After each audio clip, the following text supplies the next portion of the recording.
দেখলাম ভালো মানুষ আইলো অন্দি হ্যাং রে একটা ঘটনা কি কিছু তো বুঝলাম না মোবাইলটা পরে দেবো এই যে ভাই অনেক বাড়ি কোনো ভাই অনেক বাড়ি ওই ঘরে ফোন করা নাম কি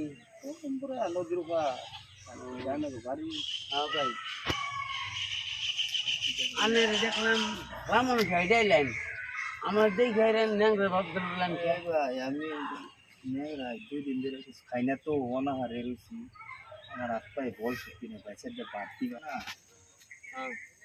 গাও গাও ঘুরতেছি তো গ্রাম করতেছি মানে মাঝে মাঝে উঠাইয়ে খাই দুই দিন ধরে অনাহারি ভাত টাত খাইনি আমার হাত পায়ে বল কিচ্ছু নেই ভাই আনার বাড়িতে ভাত আছে ভাই আনার বাড়িতে ভাত নাই না ভাই তোমার ভাবি জানি কোনো গেছে আমি ধান দিমু তারপর আমি খামু ভাই আনার বাড়িতে দিন ভাত নাই আমার একটু ভাত দিবেন ভাত আছে বাইরে দিব কেরা বাড়ির মানুষ নাই বারো মাস নাই মানে তোমার ভাবি গেছে না হয় এই জন্য ভাত দিব না মানুষ না ভাবিয়ে লিখে তোমার দিব হট বেটা বেটা শালার বেটা ও কোনটা ফালতু বেটা রে এটা